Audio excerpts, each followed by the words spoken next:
ನಿನ್ನೆ ರಾಜ್ಯದಲ್ಲಿ ಏಕಾಏಕಿ ಒಂದು ಬೆಳವಣಿಗೆ ಆಯಿತು. ಅದು ಗೃಹ ಸಚಿವ ಬಸವರಾಜ ಬೊಮ್ಮಾಯಿ ಮತ್ತೆ ವಿಜಯೇಂದ್ರ ದೆಹಲಿ ಕಡೆಗೆ ದಿಢೀರ್ ಅಂತ ಪ್ರಯಾಣ ಬೆಳೆಸಿದ್ದು ಅಮಿತ್ ಶಾ ಅವರ ಜೊತೆ ಮಾತಾಡ್ತಾರೆ, ಚರ್ಚೆ ಮಾಡ್ತಾರೆ. ಏನ್ ವಿಚಾರ ಅಂತ.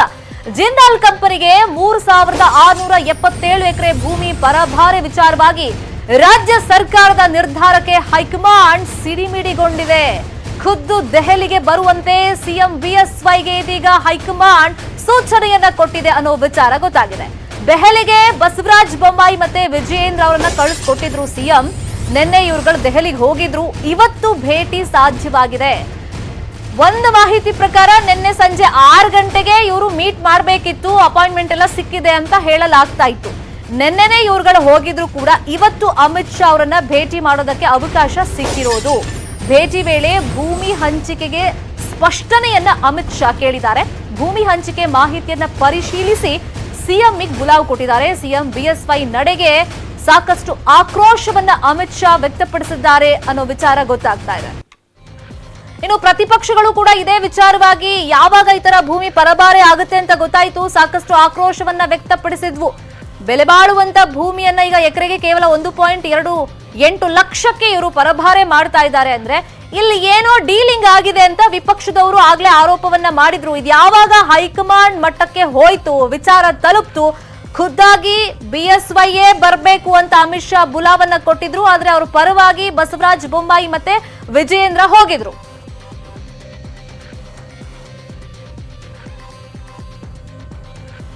ಇದೇ ವಿಚಾರವಾಗಿ ಮತ್ತಷ್ಟು ಮಾಹಿತಿಯನ್ನು ಕೊಡೋದಕ್ಕೆ ನವದೆಹಲಿಯಿಂದ ನೇರ ಸಂಪರ್ಕದಲ್ಲಿ ಜಾಯಿನ್ ಆಗಿದ್ದಾರೆ ನಮ್ಮ ರಿಪೋರ್ಟರ್ ಧರಣೇಶ್. ಈ ಜಿಂದಾಲ್ ಕಂಪನಿಗೆ ಭೂಮಿ ಪರಭಾರೆ ಮಾಡೋ ವಿಚಾರವಾಗಿ ವಿಪಕ್ಷಗಳು ಇಲ್ಲಿ ದೊಡ್ಡ ಮಟ್ಟದಲ್ಲಿ ದನಿಯನ್ನ ಎತ್ತಿದ್ವು. ಆದ್ರೆ ಅಲ್ಲಿಗೆ ಆ ಒಂದು ವಿಚಾರ ತಣ್ಣಗಾಗಿ ಹೋಯಿತು. ಆಮೇಲೆ ಕಾಲಕ್ರಮೇಣ ಈಗ ಹೈಕಮಾಂಡ್ ಮಟ್ಟಕ್ಕೆ ಹೋಗಿದೆ. ಹೈಕಮಾಂಡ್ ಅಂಗಳದಲ್ಲಿ ಹಾಗಾದ್ರೆ ಏನೆಲ್ಲ ಬೆಳವಣಿಗೆ ಆಗ್ತಾ ಇದೆ?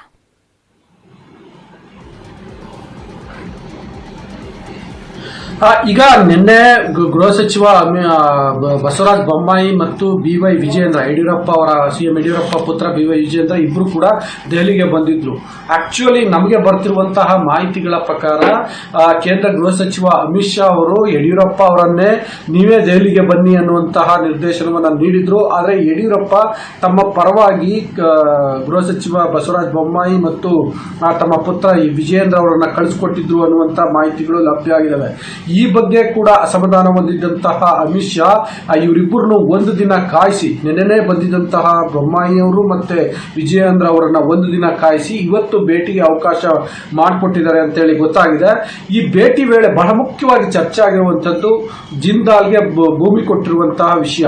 3667 ಎಕರೆ ಭೂಮಿಯನ್ನ ಕರ್ನಾಟಕ ಸರ್ಕಾರ ಜಿಂದಾಲ್ ಕಂಪನಿಗೆ ಕೊಟ್ಟಿದೆ. ಈ ಬಗ್ಗೆ ಅಂದ್ರೆ ಇದಕ್ಕೊಂದು ಸಣ್ಣ ಇತಿಹಾಸ ಇದೆ. ಏನಂತಂದ್ರೆ ಇದೇ ಬಿಜೆಪಿ ಪ್ರತಿಪಕ್ಷದಲ್ಲಿದ್ದಾಗ ಹಿಂದಿನ ಸರ್ಕಾರದ ಸಂದರ್ಭದಲ್ಲಿ ಜಿಂದಾಲ್ಗೆ ಭೂಮಿ ಕೊಡುವಂತಹ ಆಗಿನ ಸರ್ಕಾರ ಪ್ರಸ್ತಾಪ ಇಟ್ಟಾಗ ಬಹಳ ವ್ಯಾಪಕವಾಗಿ ವಿರೋಧವನ್ನ ವ್ಯಕ್ತಪಡಿಸಿತ್ತು. ಒಂದು ರೀತಿಯಲ್ಲಿ ಜನಾಂದೋಲನ ಮಾಡ್ತೀವಿ, ನಾವು ಪಾದಯಾತ್ರೆ ಮಾಡ್ತೀವಿ, ಸರ್ಕಾರ ಏನೋ ಕೆಡುವವರೆಗೂ ಬಿಡಲ್ಲ ಅನ್ನೋ ರೀತಿಯಲ್ಲಿ ಹೋರಾಟ ಎಲ್ಲವನ್ನ ಮಾಡಿದ್ರು. ಆದ್ರೆ ಈಗ ಇದೇ ಯಡಿಯೂರಪ್ಪ ನೇತೃತ್ವ ಸರ್ಕಾರ ಭೂಮಿ ಕೊಟ್ಟಿರೋದ್ರಿಂದ ಇದು ಎಲ್ಲೋ ಒಂದು ಕಡೆ ಅಂದ್ರೆ ಇದರಲ್ಲಿ ಅದು ಅವ್ಯವಹಾರ ಆಗಿರಬಹುದು ಅಂತೇಳಿ ಹೈಕಮಾಂಡ್ಗೆ ದೂರು ಹೋಗಿರುವಂತ ಸಾಧ್ಯತೆ ಇದೆ.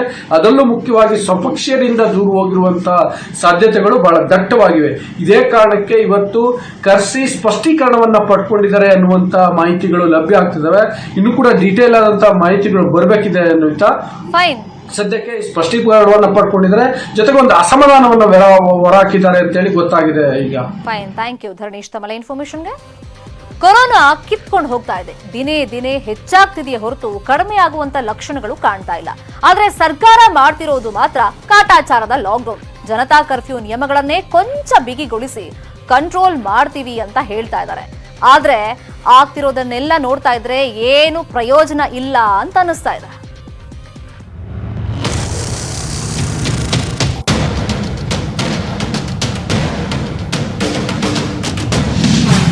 ದಿನದಿಂದ ದಿನಕ್ಕೆ ಸೋಂಕಷ್ಟೇ ಅಲ್ಲ, ಸಾವು ಹೆಚ್ಚಳ. ಮನೆಯಲ್ಲಿದ್ದುಕೊಂಡೇ ಸಾಯ್ತವ್ರೆ, ಜಾಗ್ರತೆ.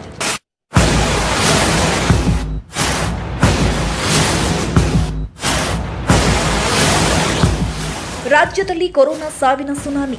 ರಾಜ್ಯದಲ್ಲಿ ಮೊನ್ನೆ ದಾಖಲೆಯ 592 ಸಾವಾಗಿದೆ. ಇವತ್ತು ಕೂಡ ಸಾವಿನ ಸಂಖ್ಯೆ 500 ದಾಟಿದೆ. ಸೋಂಕಿನಿಂದ ನಿಮಿಷಕ್ಕೆ 2 ಸಾಯ್ತಿದ್ದಾರೆ. ಮನೆಯಲ್ಲೇ ಸಾಯುವವರ ಸಂಖ್ಯೆ ಹೆಚ್ಚುತ್ತಿರುವುದು ಕಳವಳಕಾರಿ. ಚಿಕಿತ್ಸೆ ಸಿಗದೆ ಮನೆಯಲ್ಲೇ ಹೆಚ್ಚು ಜನ ಸಾಯ್ತಿದ್ದಾರೆ. ಇದಕ್ಕೆ ಕಾರಣ ಹಲವಾರು.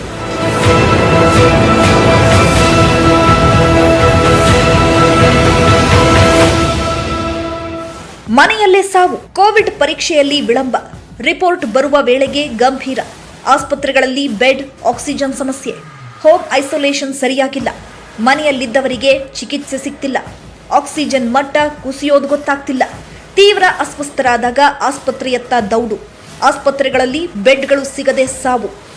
ಇನ್ನು ಕೊರೋನಾ ಕಂಟ್ರೋಲ್ ಆಗದಿರೋದಕ್ಕೆ ಕಾರಣ ಬೇರೆಯೇ ಇದೆ. ಸರ್ಕಾರವೇ ಮಾಡಿಕೊಂಡಿರೋ ಬ್ಲಂಡರ್ ಇದು. ಹೋಮ್ ಐಸೋಲೇಷನ್ ಸೋಂಕಿತರಿಂದಲೇ ಇಡೀ ರಾಜ್ಯಕ್ಕೆ ಗಂಡಾಂತರ. ಹೀಗಾಗಿ ಸೋಂಕಿತರ ಮೇಲೆ ನಿಗಾ ಇಡುವುದು ಮುಖ್ಯ.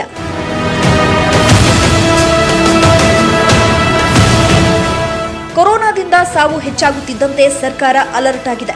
ಸಾವಿನ ಪ್ರಮಾಣ ತಡೆಯಲು ಕೆಲ ನಿರ್ಧಾರ ಕೈಗೊಂಡಿದೆ. 24 ಗಂಟೆ ಒಳಗಡೆ ವಿತಿನ್ 24 ಅವರ್ಸ್ ರಿಪೋರ್ಟ್ ಅನ್ನು ಕೊಡಬೇಕು.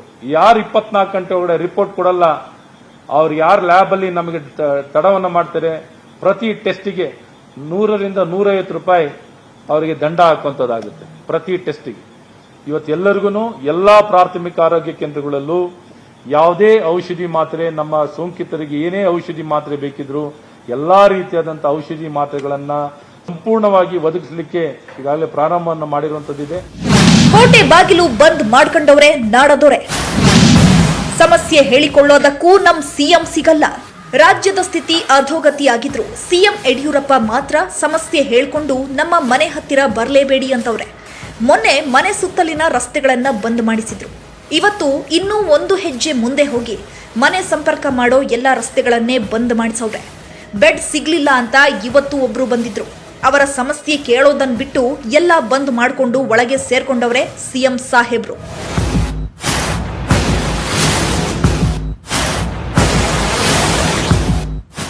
ಮನೆಯಿಂದ ಆಚೆ ಬರೋದು ಬೇಡ, ಒಳಗೆ ಇದ್ಕೊಂಡು ಏನಾದ್ರೂ ಕಠಿಣ ನಿಯಮ ಮಾಡ್ತಾವ್ರ ಅಂದ್ರೆ ಇಲ್ಲ, ಅದೂ ಮಾಡ್ತಿಲ್ಲ ಯಡಿಯೂರಪ್ಪ. ಅದೇ ನಿಯಮ, ಅದೇ ಮಾರ್ಗಸೂಚಿ. ಹೆಸರು ಚೇಂಜ್ ಆದ್ರೆ ರೂಲ್ಸ್ ಸೇಮ್.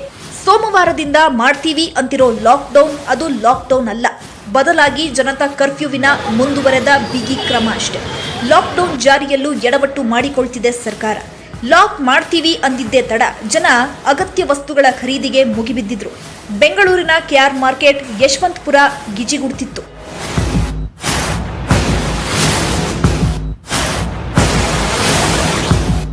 ಜನಜಂಗುಳಿಯನ್ನು ಕಂಟ್ರೋಲ್ ಮಾಡೋದಕ್ಕೆ ಖುದ್ದು ಪೊಲೀಸ್ ಕಮಿಷನರ್ ಫೀಲ್ಡ್ಗೆ ಇಳಿದಿದ್ರು. ಜನಜಂಗುಳಿ ಇದ್ದ ಕಡೆಯಲ್ಲೆಲ್ಲ ಓಡಾಡಿ ಜನರನ್ನ ಎಚ್ಚರಿಸಿದ್ರು. ಕಮಿಷನರ್ ಫೀಲ್ಡ್ಗೆ ಇಳಿಯುತ್ತಲೇ ಆಯಾ ಇನ್ಸ್ಪೆಕ್ಟರ್ಗಳು ರಸ್ತೆಗೆ ಇಳಿದಿದ್ರು. ಅನಗತ್ಯ ಸಂಚಾರ ಮಾಡ್ತಿದ್ದವರಿಗೆ ಬಿಸಿ ಮುಟ್ಟಿಸಿದ್ರು.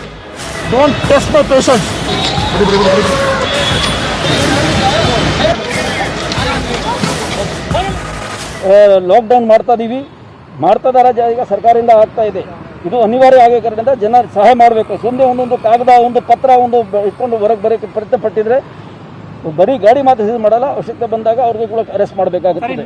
ಇದೇ ನಮ್ಮದು ಟ್ರೇಲರ್ ಇದ್ದಂಗೆ ಇವತ್ತಿಂದಾನೆ. ಇವತ್ತು ಏನಾಗುತ್ತದೆ, ಇವತ್ತು ಫುಲ್ ಕರ್ಫ್ಯೂ. ಅದೇ ಕೆಲವು ಸರ್ವಿಸಸ್ಗೆ ಇವತ್ತು ನಾಳೆ ಅವಕಾಶ ಇದ್ದು ಸಹ ನಾವು ಎಲ್ಲ ಸರ್ವಿಸ್ಗೆ ಇವತ್ತನ್ನು ನಿಲ್ಲಿಸ್ತಾ ಇದ್ದೀವಿ. ಅವರಿಗೆ ಕೂಡ ಅರೆಸ್ಟ್ ಮಾಡ್ತೀವಿ, ವ್ಯಾನ್ ನಿಲ್ಲಿಸ್ತೀವಿ. ಎಂಥ ಇಂಪಾರ್ಟೆಂಟ್ ಜಾಗದಲ್ಲಿ ಗಾಡಿ ಸೀಸ್ ಮಾಡಿ ಅವ್ರಿಗೆ ವ್ಯಾನ್ನಲ್ಲಿ ಹಾಕೊಂಡು ಅರೆಸ್ಟ್ ಮಾಡಬೇಕಾಗುತ್ತದೆ. ಲಾಕ್ಡೌನ್ ಅನ್ನುತ್ತಲೇ ಖಾಲಿ ಖಾಲಿ. ಲಾಕ್ಡೌನ್ ಹಿನ್ನೆಲೆಯಲ್ಲಿ ಬೆಂಗಳೂರಿನಲ್ಲಿದ್ದ ಬೇರೆ ಜಿಲ್ಲೆಯ ಜನ ಮನೆಗಳನ್ನೇ ಖಾಲಿ ಮಾಡ್ಕೊಂಡು ಹೋಗ್ತಿದ್ದಾರೆ. ಸಾಮಗ್ರಿ ಸಮೇತ ಬೆಂಗಳೂರಿಗೆ ಬಾಯ್ ಬಾಯ್ ಹೇಳ್ತಿದ್ದಾರೆ. ನೆಲಮಂಗಲದ ಟೋಲ್ನಲ್ಲಿ ಈ ರೀತಿಯ ಹಲವು ದೃಶ್ಯಗಳು ಕಂಡುಬಂದವು. ಹಾಗೆ ಬೆಂಗಳೂರು ಬಿಟ್ಟು ತವರು ರಾಜ್ಯ ಜಿಲ್ಲೆಗಳಿಗೆ ಹೊರಟಿದ್ದಾರೆ ಜನ. ಮೆಜೆಸ್ಟಿಕ್ ರೈಲ್ವೆ ನಿಲ್ದಾಣದಲ್ಲಿ ಜನಜಂಗುಳಿಯೇ ಸೇರಿತ್ತು. ಸಮನ್ವಯತೆಗೆ ಮಾಯ, ಎಲ್ಲೆಲ್ಲೂ ಕಚ್ಚಾಟ. ಕೊರೋನಾ ಕಂಟ್ರೋಲ್ಗೆ ಸಮನ್ವಯತೆಯಿಂದ ಕೆಲಸ ಮಾಡೋದು ಈಗಂತೂ ಅನಿವಾರ್ಯ. ಇಂತಹ ಟೈಮ್ನಲ್ಲೇ ಆಕ್ಸಿಜನ್ ಪೂರೈಕೆ ವಿಚಾರದಲ್ಲಿ ಮನಸ್ತಾಪ ಬಂದಿದ್ದು ಸರಿಯಲ್ಲ ಅಂತಾರೆ ಮೈಸೂರು ಸಂಸದ.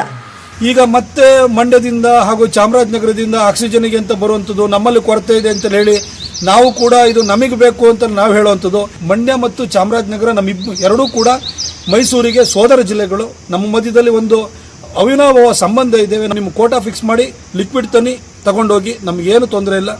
ಎಸ್ ಟಿ ಸೋಮಶೇಖರ್ ಸಾಹೇಬ್ರ ಗಮನಕ್ಕೆ ತಗೊಂಬಂದಾದ ನಂತರ ಅವರು ಕೂಡ ಮಾನ್ಯ ಮುಖ್ಯಮಂತ್ರಿಗಳಲ್ಲಿ ಮಾತಾಡಿದ್ದಾರೆ. ಮೈಸೂರು, ಚಾಮರಾಜನಗರ ಹಾಗೂ ಮಂಡ್ಯಕ್ಕೆ ನಮ್ಮ ಪಾಲು ಇಷ್ಟು ಅಂತ ಹೇಳಿ ಘೋಷಣೆ ಆಗುವಂತ ಸಾಧ್ಯತೆ ಇದೆ. ಮೈಸೂರು ಆಯ್ತು, ಈಗ ಮಂಡ್ಯದಲ್ಲೂ ಆಕ್ಸಿಜನ್ ಪಾಲಿಟಿಕ್ಸ್ ಶುರುವಾಗಿದೆ. ನಿನ್ನೆಯ ಕೆಡಿಪಿ ಸಭೆಯಲ್ಲಿ ಸಚಿವ ನಾರಾಯಣಗೌಡ ಹಾಗೂ ರವೀಂದ್ರ ಶ್ರೀಕಂಠಯ್ಯ ನಡುವೆ ವಾಗ್ವಾದವೇ ಏರ್ಪಟ್ಟಿತ್ತು. ಇದರಿಂದ ಬೇಸತ್ತ ಸಂಸದೆ ಸುಮಲತಾ ಸಭೆ ಬಹಿಷ್ಕರಿಸಿದ್ರು.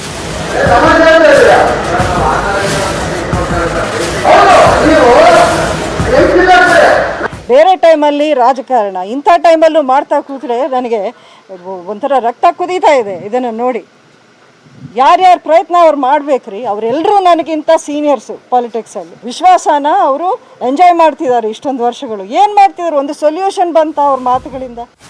ಹೀಗೆ ಸ್ವಂತ ಹಣದಲ್ಲಿ ಆಕ್ಸಿಜನ್ ಸಿಲಿಂಡರ್ ಪೂರೈಸಿದ್ದಾಗಿ ಹೇಳಿದ್ದ ಸುಮಲತಾ ವಿರುದ್ಧ ಜೆಡಿಎಸ್ ಶಾಸಕರು ಆಕ್ರೋಶ ವ್ಯಕ್ತಪಡಿಸಿದ್ದಾರೆ. ಪ್ರಚಾರದ ಗಿಮಿಕ್ ಇದು ಎಂದಿದ್ದಾರೆ. ಜನ ನಿಮ್ಮನ್ನು ಭಾಳ ನಿರೀಕ್ಷಿಸಿದ್ದಾರೆ, ನಿರೀಕ್ಷೆ ಇಟ್ಕೊಂಡು ಎಲ್ಲವನ್ನೂ ಧಿಕ್ಕರಿಸಿ ನಿಮ್ಗೆ ಓಟ್ ಕೊಟ್ಟಿದ್ದಾರೆ. ಅಂಥದ್ರಲ್ಲಿ ಈ ಥರ ಜನಕ್ಕೆ ಸುಳ್ಳು ಹೇಳೋ ಅವಶ್ಯಕತೆ ಇರಲಿಲ್ಲ. ಈ ಥರ ನಾವೇನೋ ಸಿಲಿಂಡರ್ ಕೊಡಿಸಿದ್ದೀನಿ, ನಾನು ಫಿಲ್ ಮಾಡಿಸಿದ್ದೀನಿ. ಬಟ್ ನಾನು ಕ್ಲಾರಿಟಿ ತೊಗೊಂಡಾಗ AC ಅವರು ಭಾಳ ಕ್ಲಿಯರಾಗಿ ಹೇಳಿದ್ರು, ಅದು ನಾವು ಸರ್ಕಾರದಿಂದ ಕಟ್ಟಿದ್ದೀವಿ ವಿನಃ ನಾವಿಂದ MP ಇಂದ ನಾವು ತೊಗೊಂಡಿಲ್ಲ ಅಂತ ಭಾಳ ಕ್ಲಿಯರಾಗಿ ಹೇಳಿದ್ದಾರೆ. ಈ ಎಲ್ಲಿಗೋಯ್ತಂಗದಿದು?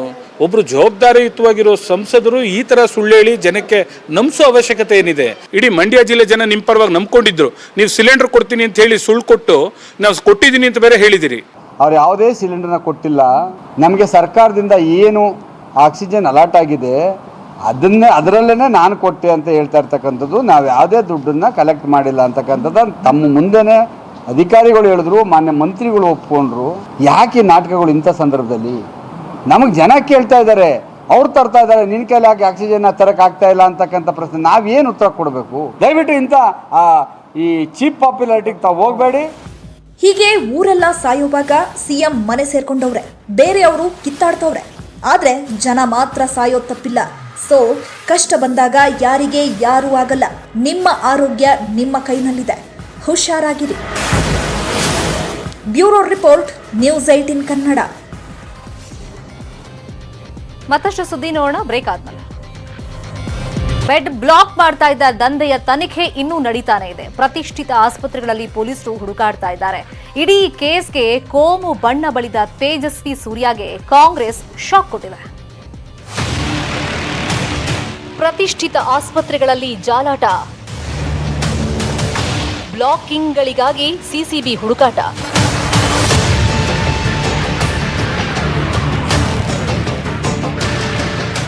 ಬೆಂಗಳೂರಲ್ಲಿ ಬೆಡ್ ಬ್ಲಾಕಿಂಗ್ ದಂಧೆ ಪ್ರಕರಣದ ತನಿಖೆ ಇನ್ನೂ ನಡೀತಾನೆ ಇದೆ. ಪ್ರತಿಷ್ಠಿತ ಆಸ್ಪತ್ರೆಗಳಲ್ಲಿ ಸಿಸಿಬಿ ಪರಿಶೀಲನೆ ನಡೆಸಿದೆ. ವಾರ್ ರೂಮ್ಗಳಲ್ಲಿ ಸಂಗ್ರಹಿಸಿದ ಮಾಹಿತಿ ಆಧರಿಸಿ ತನಿಖೆ ನಡೆದಿದೆ. ಪೋರ್ಟಲ್ನಲ್ಲಿರುವಂತಹ ಬೆಡ್, ಆಸ್ಪತ್ರೆಗಳಲ್ಲಿರುವಂತಹ ಬೆಡ್ ಪರಿಶೀಲನೆ ಆಗ್ತಾ ಇದೆ. ಬೆಂಗಳೂರಿನ 16 ಆಸ್ಪತ್ರೆಗಳಿಗೆ ತೆರಳಿ ಕಳೆದೊಂದು ತಿಂಗಳ ಡೇಟಾ ಇಟ್ಕೊಂಡು ತನಿಖೆ ಆಗ್ತಾ ಇದೆ.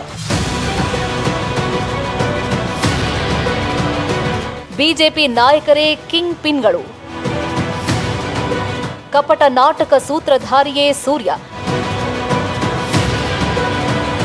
ಬೆಂಗಳೂರಿನ ಬೆಡ್ ಸ್ಕ್ಯಾಮ್ಗೆ ಬಿಜೆಪಿ ನಾಯಕರೇ ಕಿಂಗ್ ಪಿನ್ಗಳು ಅಂತಿದೆ ಕಾಂಗ್ರೆಸ್. ತೇಜಸ್ವಿ ಸೂರ್ಯ ಕಪಟ ನಾಟಕ ಸೂತ್ರಧಾರ ಅಂದಿದ್ದಾರೆ ದಿನೇಶ್ ಗುಂಡೂರಾವ್. ಭಾರತೀಯ ಜನತಾ ಪಾರ್ಟಿಯ ಅವರೇ ಇದಕ್ಕೆ ಕಿಂಗ್ ಪಿನ್ಗಳು, ಅವರೇ ಇದಕ್ಕೆ ಸೂತ್ರಧಾರಿಗಳು, ಅವರೇ ಇದರ ಸೃಷ್ಟಿಕರ್ತರು. ಪ್ರದರ್ಶನ ಶೂರ ತೇಜಸ್ವಿ ಸೂರ್ಯ ಅವರು ಹೋದ್ರಂತೆ, ಬೆಡ್ಗಳೆಲ್ಲ ಸಿಕ್ಬಿಡ್ತಂತೆ, ಬೆಡ್ ವೇಕೆನ್ಸಿ 0 ಆಯ್ತಂತೆ. ಬೆಡ್ ಬ್ಲಾಕ್ ಪ್ರಶ್ನಿಸಿದ IAS ಅಧಿಕಾರಿಗಳಿಗೂ ಇಲ್ಲಿ ರಕ್ಷಣೆ ಇಲ್ವಲ್ಲ ಅಂತಾರೆ ಕೃಷ್ಣ ಬೈರೇಗೌಡ. ಒತ್ತಡಕ್ಕೆ ಮಣಿಯದ ಅಧಿಕಾರಿ ಮೇಲೆ ಹಲ್ಲೆ ಮಾಡೋದಕ್ಕೆ ಮುಂದಾಗಿರೋದು ಗೂಂಡಾಗಿರಿ ಅಂತಾರೆ. ಅವ್ರದ್ದು ಉದ್ದೇಶ ಏನಿತ್ತು ಅಂದ್ರೆ, ಈ 17 ಜನ ಸಿಬ್ಬಂದಿಯನ್ನ ವಾರ್ ರೂಮ್ ಅಲ್ಲಿ ಕೆಲಸದಿಂದ ಕಿತ್ತಾಕಿ ಆ 17 ಜನದ ಜಾಗದಲ್ಲಿ ಈ MLA ಮತ್ತು MP ಅವರ ಫಾಲೋವರ್ಸ್ ಅನ್ನ ಸ್ಟಾಫ್ ಆಗಿ ನೇಮಕ ಮಾಡುವುದು ಅವರ ಉದ್ದೇಶವಾಗಿತ್ತು. ಹಾಸನ, ಕಲಬುರಗಿಯಲ್ಲೂ ಬೆಡ್ ಬ್ಲಾಕ್ ದಂಧೆ. ರಾಜಧಾನಿ ಬೆಂಗಳೂರು ಅಷ್ಟೇ ಅಲ್ಲ, ಹಾಸನ, ಕಲಬುರಗಿಯಲ್ಲಿ ಬೆಡ್ ಬ್ಲಾಕ್ ದಂಧೆ ಇದೆ ಅಂತಾರೆ ಜನಪ್ರತಿನಿಧಿಗಳು. ಬಿಜೆಪಿ ನಾಯಕರಿಗೆ ಫೋನ್ ಮಾಡಿದ್ರೆ ಬೆಡ್ ಸಿಗುತ್ತಂತೆ ಇಲ್ಲಿ. ಬಟ್ ಬಿಜೆಪಿ ಕೆಲವು ನಾಯಕರು ನೀ ಹೆಸರು ಕೊಡು, ನಾವು ಅಡ್ಮಿಟ್ ಮಾಡಿಸ್ತೀವಿ, ಅವ್ರು ಹೇಳಿದವರಿಗೆ ಇವತ್ತು ರೆಮ್ಡಿಸಿವಿರ್ ಸಿಗ್ತಾ ಇದೆ. ಮತ್ತೆ ಬಹಳ ಖಾಸಗಿನಲ್ಲಿ ಇನ್ನೊಂದೇನು ನಡೆದಿದೆ ಅಂದರೆ, 10 ಕೆಳಗಡೆ ಇರೋವರೆಗೂ ಇನ್ಫ್ಲೂಯೆನ್ಸ್ ಮೇಲೆ ಸಿಗ್ತಾ ಇದೆ. ಯಾರೋ ಒಬ್ರು ಫೋನ್ ಮಾಡಿದ ತಕ್ಷಣ ಸಿಗ್ತಾ ಇದೆ ಅಂದರೆ ಇಟ್ ಈಸ್ ವೆರಿ ಬ್ಯಾಡ್. ಇನ್ನು ಹಾಸನ ಜಿಲ್ಲೆಯಲ್ಲೂ ಬೆಡ್ ಬ್ಲಾಕಿಂಗ್ ದಂಧೆ ಇದೆಯಂತೆ. 5,000 ಕೊಟ್ರೆ ಸಿಗುತ್ತಂತೆ ಆಕ್ಸಿಜನ್ ಬೆಡ್. ಹಿಮ್ಸ್ ಅಧಿಕಾರಿ ಹೆಸರು ಹೇಳ್ಕೊಂಡು ಮಾಡ್ತಿರೋ ದಂಧೆ ಎನ್ನಲಾದ ಡೀಲಿಂಗ್ ಆಡಿಯೋ ವೈರಲ್ ಆಗಿದೆ. 5 ಅಂದ್ರಲ್ಲ 5ಕ್ಕೆ ಹಾಕ್ಬಿಡಿ, ಸ್ವಲ್ಪ ಹೆಚ್ಚು ಕಮ್ಮಿ ಮಾಡಿ ಹಾಕಿ. ಸ್ವಲ್ಪ ನಾವು ಇಲ್ಲಿ ಹೊರಗಡೆ ಇವ್ರಿಗೆಲ್ಲ ಕೊಡ್ಬೇಕು, ಅದಕ್ಕೋಸ್ಕರ ನಾನೇ ಕೈಯಿಂದ ಹಾಕ್ತೀನಿ, ಅದಕ್ಕೆ ಕೇಳಿದೆ. ನೋಡಿ ನಿಮ್ ಇಷ್ಟ, ನಾವೇನಿಲ್ಲ. ಮಿನಿಮಮ್ ಹಿಂಗ್ ಗವರ್ಮೆಂಟ್ ಪ್ರೈವೇಟ್ ಹಾಸ್ಪಿಟಲ್ ಹೋದ್ರೆ ಎಂಟ್ರೆನ್ಸ್ 50 ಕಟ್ಬೇಕು, ನಿಮ್ಗೆ ಗೊತ್ತು. ಡೈಲಿ 10 ಕಟ್ಬೇಕು. ಈ ಬೆಳವಣಿಗೆಗಳ ಬೆನ್ನಲ್ಲೇ ಸರ್ಕಾರದ ವತಿಯಿಂದ ಸಚಿವ ಅರವಿಂದ ಲಿಂಬಾವಳಿ ಸಭೆ ನಡೆಸಿದ್ರು. ಬೆಡ್ ಬ್ಲಾಕಿಂಗ್ನಲ್ಲೂ ದಂಧೆ ಮಾಡೋದನ್ನ ತಡೆಯೋ ನಿರ್ಧಾರ ಕೈಗೊಂಡ್ರು. ಬೆಡ್ ಅಲಾಟ್ಮೆಂಟ್ ಬಗ್ಗೆ SMS ಹೋಗ್ತಾ ಇರಲಿಲ್ಲ. ಇನ್ನು ಮೇಲೆ ಬೆಡ್ ಅಲಾಟ್ ಯಾರಿಗಾಗುತ್ತೋ ಅವ್ರಿಗೆ SMS ಹೋಗ್ಬೇಕು. ಮತ್ತು ಅಲಾಟ್ ಆದ ನಂತರ ಅವನಿಗೆ 12 ಗಂಟೆ ಸಮಯ ಇತ್ತು. ಆ ಸಮಯವನ್ನ ಕಡಿಮೆ ಮಾಡಿದ್ವಿ, ಅದನ್ನ 4 ಗಂಟೆಗೆ ಇಳಿಸಿದ್ವಿ. ಈ ಮಧ್ಯೆ ಮೈಸೂರಿನ ಕೋವಿಡ್ ವಾರ್ ರೂಮ್ಗೆ ಟಾಸ್ಕ್ ಫೋರ್ಸ್ ಅಧ್ಯಕ್ಷ ಭೇಟಿ ನೀಡಿ ಬೆಡ್ ಅಲಾಟ್ ಬಗ್ಗೆ ಮಾಹಿತಿ ಸಂಗ್ರಹಿಸಿದರು. Bureau report, news 18 Kannada. ಮತ್ತಷ್ಟು ಸುದ್ದಿ ನೋಡೋಣ ಬ್ರೇಕ್ ಆದ್ಮೇಲೆ. ಅಮೆರಿಕದ ಉಪಾಧ್ಯಕ್ಷೆ ಭಾರತೀಯ ಮೂಲದ ಕಮಲಾ ಹ್ಯಾರಿಸ್ ಕೊರೋನಾ ಮಟ್ಟ ಹಾಕಲು ತಾವು ಸದಾ ಭಾರತದ ಜೊತೆ ಕೈ ಜೋಡಿಸೋದಾಗಿ ಹೇಳಿದ್ದಾರೆ. ಕಳೆದ ವರ್ಷ ನೀವು ಕೋವಿಡ್-19 ಪರಿಹಾರ ಕಾರ್ಯಗಳಿಗೆ ಮಹತ್ವದ ಕೊಡುಗೆಗಳನ್ನು ನೀಡಿದ್ದೀರಿ, ನಿಮ್ಮೆಲ್ಲ ಕೆಲಸಕ್ಕೆ ಧನ್ಯವಾದಗಳು ಅಂತ ಕಮಲಾ ಹ್ಯಾರಿಸ್ ತಿಳಿಸಿದ್ದಾರೆ. ಇನ್ನು ಭಾರತಕ್ಕೆ ಅಮೆರಿಕ ಈಗಾಗಲೇ ಆಮ್ಲಜನಕ ಸಿಲಿಂಡರ್ಗಳನ್ನು ತಲುಪಿಸಿದೆ, ರೆಮ್ಡೆಸಿವಿರ್ಗಳನ್ನು ತಲುಪಿಸಿದ್ದೀವಿ. ಕೋವಿಡ್-19 ಲಸಿಕೆಗಳ ಪೇಟೆಂಟ್ಗಳನ್ನು ತೆಗೆದುಹಾಕುವುದಕ್ಕೆ ನಮ್ಮ ಸಂಪೂರ್ಣ ಬೆಂಬಲ ಇದೆ ಅಂತ ಹೇಳಿದ್ದಾರೆ. ಭಾರತದ ಸಂಕಷ್ಟದ ಸಮಯದಲ್ಲಿ ಸಹಾಯ ಹಸ್ತ ಚಾಚಲು ನಾವು ದೃಢ ಸಂಕಲ್ಪ ಮಾಡಿದ್ದೀವಿ ಅಂತ ಕಮಲಾ ಹ್ಯಾರಿಸ್ ಹೇಳಿದ್ದಾರೆ.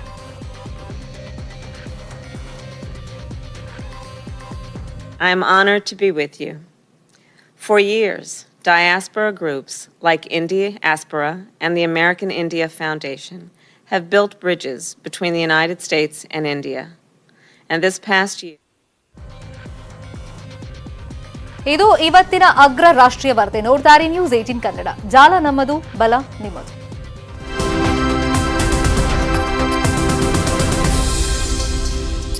ನಮಸ್ಕಾರ. ಬಿಗ್ ಸ್ಟೋರಿಗೆ